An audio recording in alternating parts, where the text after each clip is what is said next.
Number one. Best believe that what God has promised is and will surely come to pass. Amen. Everything that God has promised is coming to pass and will surely come to pass moving forward. Best believe that to be true. It's gonna happen. No doubt. It's gonna happen. I know maybe right now you can't see it because the situation seems, how am I gonna make it through this? How am I gonna make it through this? How am I gonna make it through this? How am I gonna make it through this? How am I gonna make it through this? His promise is and will surely come to pass. Next one over here is this. God will never make a promise he himself cannot keep. Can I quickly just share with you guys just 5 mistakes that leaders make? Just quickly, 5 mistakes that leaders make. Mistake number 1, they talk too quick. Meaning their speech is hasty. Which leads to the second point, they make empty promises. When you make empty promises as a leader of your household, as a leader of a business, as a leader of a community or organization, when you're making empty promises, you lose credibility with the people that you're supposed to be serving. Okay? So quick to speak, making empty promises. Ooh, the next one's a bit intense. Making lame excuses. It's a massive mistake. You make a lame excuse to your wife, the credibility begins to dwindle down. You make an empty promise. I mean, listen, how many people, maybe even some of you are seated here today, you became the result, you got angry at a dad or a mom that made an empty promise towards you. Therefore now today as an adult, you don't trust people no more. So if you want to, listen, this is not me talking about you earning your salvation. I'm talking about you in the world where you're dealing with people, working with people. Okay? Being quick to speak, it's a massive mistake. Meaning, okay, what's the implication? The implication is you got to listen before you speak. Great communicators are people that actually listen a lot more than what they talk. Nie luister om te antwoord nie. Yeah, that's a good one also.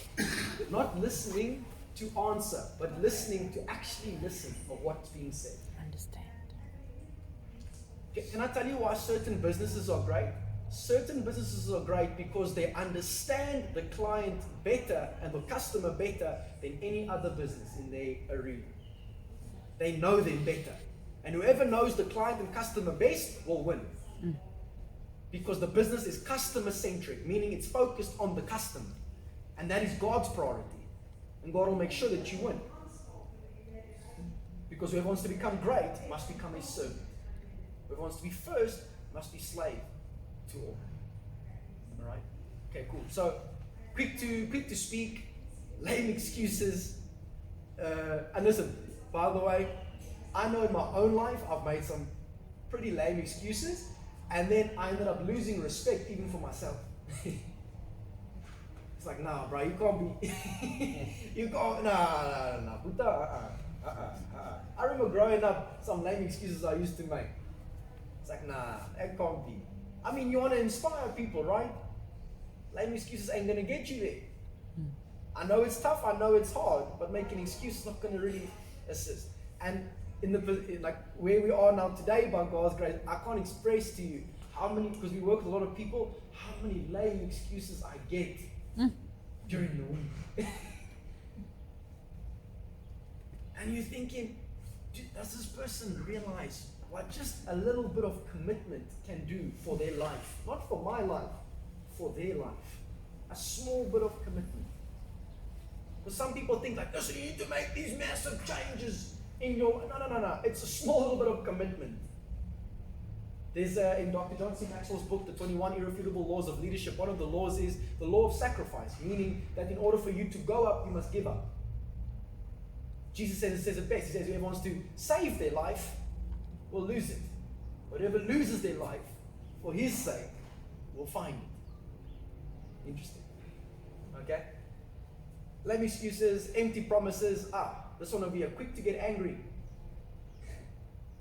Quick to get angry. It's a big mistake that leaders tend to make.